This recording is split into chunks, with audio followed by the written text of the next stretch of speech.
কল্পনা করুন এমন একটি মানুষের কথা, যিনি আয়নায় নিজের মানুষের চেহারা দেখতে দেখতে ক্লান্ত হয়ে পড়েছিল, যিনি চেয়েছিলেন পৃথিবীর সবচেয়ে সুন্দর নৃশংস প্রাণীর রূপ ধারণ করতে, একটি বাঘ।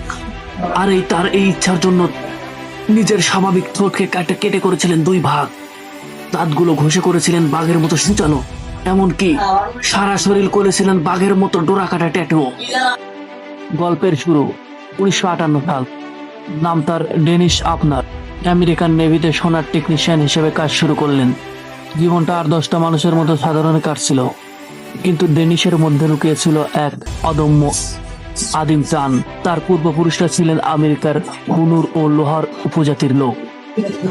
একদিন এক আদিবাসী ওঝা ডেনিসকে দেখে বললেন, তোমার ভিতরে আত্মা নেই, তোমার আত্মা বসবাস করছে এক আদিবাঘিনীর। নিজের আত্মাকে মুক্ত করো, নিজের আসল রূপ ধারণ করো। ওঝার এই কথাটাই ডেনিসের সমস্ত জীবন উলটপালট করে দেয়।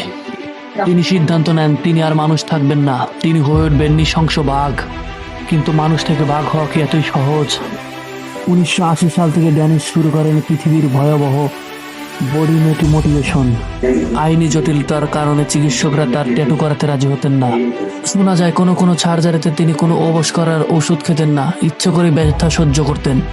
প্রথমে তিনি মুখের ট্যাটু করান, তারপর বাঘের মতো মাংস কামড়ে খাওয়ার জন্য নিজের দাঁতকে ঘষে করেন সূচালো। কপালে ও গালে সিলিকন ঢুকিয়ে বাঘের মতো উঁচু এবং চ্যাপ্টা আকার করেন। গালে বাঘের মতো গোপ গজানোর জন্য করেন অগণিত সার্জারি এবং লাগান নকল গোপু। কিছুই বাদ দেননি তিনি। বিশ্ব তাকে নাম দেয় স্টকিং ক্যাট বা ক্যাটম্যান। বিশ্বজুড়ে ড্যানিশ এক অদ্ভুত সেলিব্রিটিতে পরিণত হয়, ওঠেন গ্লিস অফ অল রেকর্ডেও নাম। বড় বড় টক শোতে তাকে ডেকে নিয়ে যাওয়া হতো। তিনি মানুষের খাবার ছেড়ে বা কাঁচা মাংস এবং বাঘের যা খাবার সেটা খেতে শুরু করেন এবং চড়ে থাকতেন গাছে। বাইরে ভাগ ধারণ করলেও তার মনের ভিতর ছিল মানুষই। আর সেই মানুষটি তীব্র একাকিত্বতে ভুগছিল। যে সমাজটাকে ভুলতে সে মানুষ থেকে বাঘ হতে চেয়েছিলেন, সেই সমাজের অবহেলায় তাকে গ্রাস করে নেয়।